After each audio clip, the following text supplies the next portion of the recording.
Hi hello ನಮಸ್ಕಾರ. ಎಲ್ಲರೂ ಹೆಂಗದಿರಿ, ಆರಾಮದಿರಿ ಅಂತ ಅನ್ಕೋತೀನಿ. ನಾನಿವತ್ತು ಇನ್ನೊಂದು ಹೊಸ ರೆಸಿಪಿಯೊಂದಿಗೆ ನಿಮ್ಮ ಮುಂದೆ ಬಂದಿದ್ದೀನಿ. ಅಲಸಂದೆ ಕಾಳಿನ ವಡ ಮಾಡಾಕತ್ತೀನಿ. ತುಂಬಾನೇ ರುಚಿಯಾಗಿರ್ತೈತಿ, ಆಮೇಲೆ ಆರೋಗ್ಯಕಾರಿ ಕೂಡ. ಈ ರೆಸಿಪಿನ ಮಾಡ್ಕೊಂಡ್ರಿ, ಯಾಕಂದ್ರೆ ಇದು ಮಳೆಗಾಲ ಆಗಿದ್ರಿಂದ ಈ ರೆಸಿಪಿ ಮಾಡಿ ಕೊಟ್ರೆ ಸಾಕು, ಮನೆ ಮಂದಿನ ನಿಮ್ಮ ಫ್ಯಾನ್ ಆಗ್ಬಿಡ್ತಾರ. ಸೊ ಅಷ್ಟು ರುಚಿಯಾಗಿರ್ತೈತಿ, ಆಮೇಲೆ ಅಷ್ಟೇ ಆರೋಗ್ಯಕಾರಿ ಕೂಡ. ಸೊ ಇದನ್ನ ಹೇಗೆ ಮಾಡೋದು ಅಂತ ನಾನು ನಿಮ್ಮ ಜೊತೆ ಇವತ್ತು ರೆಸಿಪಿಯನ್ನ ಶೇರ್ ಮಾಡ್ತೀನಿ. ಸೊ ವಿಡಿಯೋನ ಸ್ಕಿಪ್ ಮಾಡದೆ ಪೂರ್ತಿ ನೋಡ್ರಿ. ಯಾರೆಲ್ಲ ಹೊಸದಾಗಿ ನನ್ನ ಚಾನಲ್ ಅನ್ನ ನೋಡಾಕತ್ತಿರಲ್ಲ, ದಯವಿಟ್ಟು ನನ್ನ ಚಾನಲ್ ಅನ್ನ ಪೂರ್ತಿ ನೋಡ್ರಿ. ಅದೇ ರೀತಿ ಬೆಲ್ ಐಕಾನ್ ಅನ್ನ ಒತ್ತಿ. ಹಾಗೆ ಒತ್ತಿದಾಗ ಮಾತ್ರ ನಾನು ಹಾಕುವಂತ ಹೊಸ ಹೊಸ ವಿಡಿಯೋಗಳ ನೋಟಿಫಿಕೇಶನ್ ನಿಮಗೆ ಬರ್ತಾವು. ಸೊ ಹೇಗ್ ಮಾಡೋದು ಅಂತ ನಾನು ಇವತ್ತ ನಿಮ್ಗೆ ಹೇಳ್ತೀನಿ. ಮೊದಲು ನಾನಿಲ್ಲೇ ರಾತ್ರಿನೇ ಅಲಸಂದೆ ಕಾಳಿನ ನೆನೆಯಾಕ ಇಟ್ಬಿಟ್ಟಿದ್ದೆ. ಸೊ ಬೆಳಗ್ಗೆ ಚಲೋತ್ನಾಗ ನೆಂದಿದ್ದು ರೀ. ಆಮೇಲೆ ನಾನಿಲ್ಲೇ ಸಬ್ಬಸಿಗೆ ಸೊಪ್ಪನ್ನ ಕಟ್ ಮಾಡಾಕತ್ತೀನಿ. ಸೊ ಸಬ್ಬಸಿಗೆ ಸೊಪ್ಪು ಆಮೇಲೆ ಅಲಸಂದೆ ಕಾಳು ಎರಡೂ ಆರೋಗ್ಯಕಾರಿಯಾದಂತಹ ಪದಾರ್ಥಗಳು. ಮಕ್ಕಳಿಗೆ ತಿನ್ನಿಸುವುದಕ್ಕೆ ಇದೊಂದು ಹೊಸ ರೆಸಿಪಿ ನೋಡ್ರಿ. ಯಾಕಂದ್ರೆ ಮಕ್ಕಳು ಕಾಯಿಪಲ್ಯ ತಿನ್ನಂಗಿಲ್ಲ, ಕಾಳು ತಿನ್ನಂಗಿಲ್ಲ ಅನ್ನೋರಿಗೆ ಇದೊಂದು ಬೆಸ್ಟ್ ರೆಸಿಪಿ ರೀ. ಮಕ್ಕಳಿಗೆ ಲಂಚ್ ಬಾಕ್ಸ್ನು ಮಾಡ್ಬೋದು, ಯಾರಾದ್ರೂ ಗೆಸ್ಟ್ ಬಂದಾಗೂ ಮಾಡಿ ಕೊಡ್ಬೋದು. ಸೊ ಮಳೆಗಾಲ ಸ್ಟಾರ್ಟ್ ಆಗೈತ್ರಿ, ಸಂಜೆ ಮುಂದೆ ಇದನ್ನ ಮಾಡಿ ಕೊಟ್ಟು ಬಿಡ್ರಿ. ಸ್ಕೂಲ್ ಇತ್ರ ಬಿಟ್ಟು ಮಕ್ಕಳು ಬಂದು ಕೂಡ ಸೊ ಮಕ್ಳಿಗೆ ಭಾಳ ಇಷ್ಟ ಆಗ್ತದ. ಸೊ ನಾ ಇಲ್ಲಿ ಸಣ್ಣಗ ಸಬ್ಬಸಿಗೆ ಸೊಪ್ಪನ್ನ ಕಟ್ ಮಾಡಿದೀನಿ. ಕಟ್ ಮಾಡೀನಿ. ಈಗ ಇದನ್ನ ಸ್ವಚ್ಛ ತೊಳ್ಕೊಂಡ್ಬಿಡೋಣ. ಯಾಕಂದ್ರೆ ಕಸ ಕಡ್ಡಿ ಭಾಳ ಇರ್ತೈತ್ರಿ, ಹೊಲಸು ಇರ್ತೈತಿ. ಹಿಂಗಾಗಿ ಸ್ವಲ್ಪ ನೀವು ಒಂದ್ ಸಲ ಅಲ್ದೆ 2 ಸಲ ಸ್ವಚ್ಛ ತೊಳ್ಕೊರಿ, ಭಾಳ ಒಳ್ಳೆಯದು. ಸೊ ಮೊದಲಿಗೆ ನಾನಿಲ್ಲೇ ನೀಟಾಗಿ ತೊಳ್ಕೊಂಡ್ಬಿಡ್ತೀನಿ. ಸೊ ನಾನಿಲ್ಲೇ 1 ಕಪ್ ಆಗುವಷ್ಟು ಸಬ್ಬಸಿಗೆ ಸೊಪ್ಪನ್ನ ಯೂಸ್ ಮಾಡಾಕತ್ತೀನಿ. ಸೊ ನಂತರ ನಾನಿಲ್ಲೇ ಸ್ವಲ್ಪ ಹಬೀಜ ಅಂತ ಕರಿತೀವಿ ನಮ್ಮ ಸೈಡ. ಇದಕ್ಕಂದ್ರೆ ಇದನ್ನ ಕೊತ್ತಂಬರಿ ಬೀಜ ಅಂತನೂ ಕರೀತಾರ. ಸೊ ಅದನ್ನ ಸಣ್ಣದಾಗಿ ನಾನು ಬಡಸ್ಲಾ ಅಂತ ಏನಂತೀವಲ್ರಿ, ಆ ರೀತಿ ಕುಟ್ಕೊಂಡ್ಬಿಡೋಣಂತ ನೋಡ್ರಿ. ಇದೇ ರೀತಿ ನಂತರ ನಾವಿಲ್ಲೇ ಒಂದು ಜಾರನ ತಗೊಳ್ಳೋಣ್ರಿ. ಸೊ ಅಲಸಂದೆ ಕಾಳನ್ನ ನಾವು ತರಿಯಾಗಿ ರುಬ್ಕೊಳ್ಳೋಣಂತ. ಸೊ ನೀರಿನ ಅಂಶ ಪೂರ್ತಿ ಹೋಗ್ಬೇಕು, ಆ ಥರ ಈ ಥರ ನೋಡ್ರಿ ಬಸ್ತಾ ಹಾಕೋರಿ. ನಂತರ ಇದನ್ನ ನೀವು ನುಣ್ಣಗೆ ರುಬ್ಬೋ ಅವಶ್ಯಕತೆ ಇಲ್ಲ, ಸ್ವಲ್ಪ ತರಿಯಾಗಿನ ರುಬ್ಕೋರಿ. ನೋಡ್ರಿ ಇಷ್ಟು ಅಲಸಂದೆ ಕಾಳನ್ನ ಹಾಕೊಂಡಿನಿ. ನಾವು ಸ್ವಲ್ಪ ಉಳಿಸ್ಕೊಂಡಿದ್ದೀನಿ. ಸೊ ಯಾಕಂದ್ರೆ ಇದನ್ನ ಬೇರೆ ರೆಸಿಪಿ ಮಾಡೋದಕ್ಕೆ ಇಟ್ಟಿದ್ದೀನಿ ನಾನು. ಅದಕ್ಕೆ ನಾನಿಲ್ಲೇ ಒಂದೇ ಒಂದು ಹಸಿ ಮೆಣಸಿನ್ಕಾಯಿನ ಹಾಕಾಕತ್ತೀನಿ. ಯಾಕಂದ್ರೆ ಹಸಿ ಮೆಣಸಿನ್ಕಾಯಿ ಭಾಳ ಖಾರ ಅದಾವು, ಅದ್ರ ಸಂಬಂಧ ಒಂದೇ ಹಾಕೊಂಡಿನಿ. ನೋಡ್ರಿ ಈ ತರ ತರಿಯಾಗಿ ರುಬ್ಕೋರಿ. ನಂತರ ನಾನು ಇದನ್ನ ಬೇರೆ ಒಂದು ಪಾತ್ರೆಗೆ ಹಾಕೊಂಡ್ಬಿಡ್ತೀನಿ. ಸೊ ಯಾರೆಲ್ಲ ಹೊಸದಾಗಿ ನನ್ನ ಚಾನಲ್ ಅನ್ನ ನೋಡಾಕತ್ತಿರಲ್ಲ, ದಯವಿಟ್ಟು ನನ್ನ ಚಾನಲ್ ಅನ್ನ ಸಬ್ಸ್ಕ್ರೈಬ್ ಮಾಡಿ ಪೂರ್ತಿ ವಿಡಿಯೋಗಳನ್ನ ನೋಡ್ರಿ. ಅದೇ ರೀತಿ ಬೆಲ್ ಐಕಾನ್ ಅನ್ನ ಒತ್ತಿ. ಹಾಗೆ ಒತ್ತಿದಾಗ ಮಾತ್ರ ನಾನು ಹಾಕುವಂತ ಹೊಸ ಹೊಸ ವಿಡಿಯೋಗಳ ನೋಟಿಫಿಕೇಶನ್ ನಿಮಗೆ ಬರ್ತಾವು. ಸೊ ನಂತರ ಇದಕ್ಕ ನಾವೇನು ಬಡಸ್ಲಾ ಅಂತ ಹೇಳ್ತೀವಲ್ರಿ, ಆ ತರ ಕುಟ್ಕೊಂಡಂತಹ ಕೊತ್ತಂಬರಿ ಬೀಜನ ನಾನಿಲ್ಲೇ ಒಂದ್ ಸ್ವಲ್ಪ ಹಾಕೋತೀನಿ. ನಂತರ ನಾವು ಸಬ್ಬಸಿಗೆ ಸೊಪ್ಪನ್ನ ಏನು ತೊಳೆದಿಟ್ಕೊಂಡಿವಲ್ರಿ ಅದನ್ನು ಹಾಕೊಂಡ್ಬಿಡೋನು. ಸೊ ಈ ತರ ಮಾಡಿಕೊಡ್ರಿ. ಮಕ್ಕಳು ಸಬ್ಬಸಿಗೆ ಸೊಪ್ಪು ಯಾರು ತಿನ್ನೋದಿಲ್ಲ ಅಂತಾರಲ್ಲ, ಅವರು ಸಮೇತ ತಿಂತಾರ. ಯಾಕಂದ್ರೆ ಅಷ್ಟು ಘಮ್ ಅಂತ ವಾಸನೆ ಬರ್ತೈತೆ ನೋಡ್ರಿ ಈ ಸಬ್ಬಸಿಗೆ ಸೊಪ್ಪನ್ನ ನಾವು ಹಾಕಿದ್ರ. ಸೊ ಮಕ್ಕಳಿಗೆ ಭಾಳ ಒಳ್ಳೆಯದು. ಆಮೇಲೆ ಇದಕ್ಕೆ ನಾನು 1 ಸ್ಪೂನ್ ಅಷ್ಟು ಶುಂಠಿ ಬೆಳ್ಳುಳ್ಳಿ ಪೇಸ್ಟನ್ನು ಹಾಕೋತೀನಿ.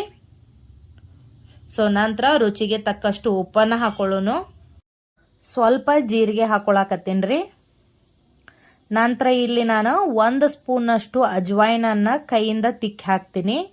ಸೊ ಅಜ್ವಾಯಿನ್ ಹಾಕೋದ್ರಿಂದ ಈ ಕಾಳುಗಳದ್ದೇನಿರ್ತೈತಲ್ರಿ ಚಲೋತ್ನಾಗ ಡೈಜೆಷನ್ ಆಗ್ಲನ್ನೋ ಕಾರಣಕ್ಕೆ ನಾನಿಲ್ಲಿ ಅಜ್ವಾಯಿನ್ ಹಾಕೊಳಕತ್ತೀನಿ. ಸೊ ನಂತರ ನಾನಿಲ್ಲಿ 2 ಸ್ಪೂನ್ ಅಷ್ಟು ಕಡಲೆ ಹಿಟ್ಟನ್ನು ಹಾಕೊಳಕತ್ತೀನಿ. ಆಮೇಲೆ 2 ಸ್ಪೂನ್ ಅಷ್ಟು ಮೆಕ್ಕೆಜೋಳದ ಹಿಟ್ಟನ್ನು ಹಾಕೊಳಕತ್ತೀನಿ. ಮೆಕ್ಕೆಜೋಳದ ಹಿಟ್ಟು ಯಾರ ಕಡೆ ಇಲ್ಲಲ್ರಿ, ನೀವು ಸ್ಕಿಪ್ ಕೂಡ ಮಾಡ್ಬೋದು. ನಂತರ 1 ಸ್ಪೂನ್ ಅಷ್ಟು ಒಣ ಮೆಣಸಿನ್ಕಾಯಿ ಪುಡಿಯನ್ನು ಹಾಕೋತೀನಿ ನಾನು.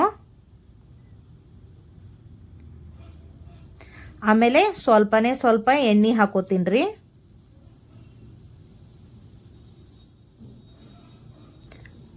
ಸೊ ಅರ್ಧ ಸ್ಪೂನ್ ಅಷ್ಟು ಸೋಡಾ ಪುಡಿಯನ್ನು ಹಾಕೊಂಡ್ಬಿಡುನು.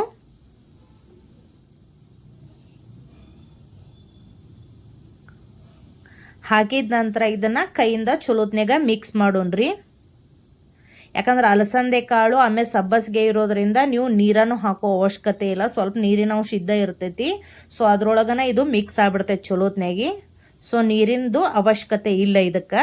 ನೋಡ್ರಿ ಇದೇ ಥರ ಎಲ್ಲಾನು ಚಲೋತ್ನಾಗಿ ಮಿಕ್ಸ್ ಮಾಡ್ಕೊಂಬಿಡ್ರಿ. ಸೊ ಈ ರೆಸಿಪಿ ಮಾತ್ರ ನಿಮಗೆ ಭಾಳ ಇಷ್ಟ ಆಗ್ತದ, ಖಂಡಿತ ಒಮ್ಮೆ ಟ್ರೈ ಮಾಡ್ರಿ. ಯಾಕಂದ್ರೆ ಮಳೆಗಾಲ ಆಗೈತಲ್ರಿ, ಸಂಜೆ ಮುಂದೆ ಏನಾದರೂ ಕರ್ದಿದ್ದು ತಿನ್ಬೇಕು ಅಂತ ಅನಿಸ್ತಿರ್ತೈತಿ. ಸೊ ಮಕ್ಳು ಬಂದು ಕೂಡೇನ ನಿಮ್ಗೆ ಏನಾದರೂ ಕೇಳ್ತಾರಲ್ರಿ, ಅವಾಗ ಇದನ್ನ ಮಾಡ್ಕೊಡ್ರಿ, ಮಕ್ಳಿಗೆ ಭಾಳ ಇಷ್ಟ ಆಗ್ತದ. ಸೊ ಮಕ್ಳಿಗೆ ಇದನ್ನ ಸಾಸ್ ಜೊತೆ ನೀವು ಕೊಡ್ಬೋದು, ನೀವು ಟೀ ಜೊತೆನೂ ತಿನ್ಬೋದು, ತುಂಬಾನೇ ರುಚಿಯಾಗಿರ್ತೈತಿ, ಆಮೇಲೆ ಆರೋಗ್ಯಕಾರಿ ಕೂಡ. ಸೊ ನೋಡ್ರಿ ಈ ಥರ ಮಿಕ್ಸ್ ಮಾಡಿದೆ ನಾನು. ನಂತರ ಈಗ ಗ್ಯಾಸ್ ಮೇಲೆ ಎಣ್ಣೆಯನ್ನು ಕಾಯಕ್ಕೆ ಇಟ್ಬಿಡೋಣ್ರಿ. ನಾನಿಲ್ಲಿ ಕಾಸ್ಟ್ ಐರನನ್ನು ಯೂಸ್ ಮಾಡಾಕತ್ತೀನಿ ರೀ. ಸೊ ಇದು ಕರಿಯೋದಕ್ಕಂತೂ ಭಾಳ ಹೆಲ್ಪ್ ಆಗಿಬಿಟ್ಟೈತಿ, ಯಾಕಂದ್ರೆ ಎಣ್ಣೆ ಜಾಸ್ತಿ ಹಿಡಿಯಂಗಿಲ್ರಿ ಇದ್ರಾಗ, ಆಮೇಲೆ ಹೊಗೆನೂ ಜಾಸ್ತಿ ಬರಂಗಿಲ್ಲ. ಸೊ ಒಂದ್ಸಲ ಚಲೋತ್ನಾಗ ಕಾದ ನಂತರ ನೀವು ಗ್ಯಾಸನ್ನು ಸಣ್ಣ ಮಾಡಿದ್ರು ಆರಾಮ್ ಇದ್ರೊಳಗೆ ನೀವು ಕರಿಬಹುದು. ನೋಡ್ರಿ ಎಣ್ಣೆ ಚಲೋತ್ನಾಗ ಕಾದೈತಿ. ಸೊ ಆ ವಡಾನ್ ಏನೈತಲ್ರಿ ಶೇಪ್ ಮಾಡಿ ನೀವು ಎಣ್ಣೆ ಒಳಗೆ ಹಾಕಿ ಕರೆದ್ರೆ ಸಾಕು. ಸೊ ಗ್ಯಾಸನ್ನು ಒಂದು ಸಲ ಎಣ್ಣೆ ಚಲೋತ್ನಾಗ ಕಾದ್ಮೇಲೆ ಗ್ಯಾಸನ್ನು ಸಣ್ಣ ಉರಿ ಒಳಗೆ ಇಟ್ಕೊಂಡ ಇದನ್ನ ಕರೀರಿ, ಯಾಕಂದ್ರೆ ಒಳಗಡೆ ಎಲ್ಲ ಸರಿಯಾಗಿ ಬೇಯಬೇಕಲ್ರಿ ಅದಕ್ಕೆ. ನೋಡ್ರಿ ಇದೇ ಥರ ಹಾಕಿದ ನಂತರ ಒಂದು 5 ನಿಮಿಷ ಆಗನ ಈ ಥರ ಹೊಳಿಸಿ ಹಾಕೊಂಡ್ಬಿಡ್ರಿ. ಸೊ ಬಾಯಲ್ಲಿ ನೀರು ಬರುವಂತಹ ರೆಸಿಪಿ ರೀ ಇದು, ಅಷ್ಟು ರುಚಿಯಾಗಿರ್ತೈತಿ. ಸೊ ಯಾರಿಗೆಲ್ಲ ಅಲಸಂದೆ ಕಾಳು ಇಷ್ಟ ಇಲ್ಲಲ್ರಿ ಅವ್ರಿಗೆ ಇದನ್ನ ಮಾಡಿಕೊಟ್ಟು ಬಿಡ್ರಿ, ಅಲಸಂದೆ ಕಾಳನ್ನ ತಿನ್ನೋದಕ್ಕೆ ಸ್ಟಾರ್ಟ್ ಮಾಡಿಬಿಡ್ತಾರ. ಇದು ನನ್ನ ಮಗನಿಗೆ ಭಾಳ ಇಷ್ಟ, ಯಾಕಂದ್ರೆ ಅವನಿಗೆ ಅಲಸಂದೆ ಕಾಳು ಅಂದ್ರೆ ತುಂಬಾನೇ ಇಷ್ಟ. ಸೊ ಅವನಿಗೋಸ್ಕರ ನಾ ಮಾಡಿದ್ದಿದು. ನೋಡ್ರಿ ಇವಾಗ ರೆಡಿ ಆಯ್ತು. ಯಾರಿಗೆಲ್ಲ ಈ ರೆಸಿಪಿ ಇಷ್ಟ ಆಗೈತಲ್ರಿ ನನ್ನ ಚಾನಲನ್ನು ಸಬ್ಸ್ಕ್ರೈಬ್ ಮಾಡ್ರಿ, ಲೈಕ್ ಮಾಡ್ರಿ, ಶೇರ್ ಮಾಡ್ರಿ, ಅದೇ ರೀತಿ ಕಮೆಂಟ್ ಮಾಡ್ರಿ. ಸೊ ನೀವು ಸಹ ಮನೆಯೊಳಗೆ ಈ ರೆಸಿಪಿನ ಟ್ರೈ ಮಾಡಿ ಹೇಗಿತ್ತು ಅಂತ ನನಗೆ ಕಮೆಂಟ್ ಮೂಲಕ ತಿಳಿಸ್ರಿ. ಸೊ ನಾನು ನನ್ನ ಮಕ್ಕಳಿಗೋಸ್ಕರ ಇವತ್ತು ಇದನ್ನ ಲಂಚ್ ಬಾಕ್ಸ್ ಮಾಡ್ಕಟ್ಟಿದ್ದೀನಿ. ನೋಡ್ರಿ ನೋಡಾಕೂ ತುಂಬಾನೇ ಚೆನ್ನಾಗಿದೆ ರೀ, ಆಮೇಲೆ ತಿನ್ನೋದಕ್ಕೆ ಇನ್ನೂ ರುಚಿಯಾಗಿರ್ತೈತಿ. ವಿಡಿಯೋ ನೋಡಿದ್ದಕ್ಕೆ ಧನ್ಯವಾದಗಳು. ರೆಸಿಪಿ ಇಷ್ಟ ಆದರೆ ಒಂದು ಲೈಕ್ ಮಾಡಿ. Thank you.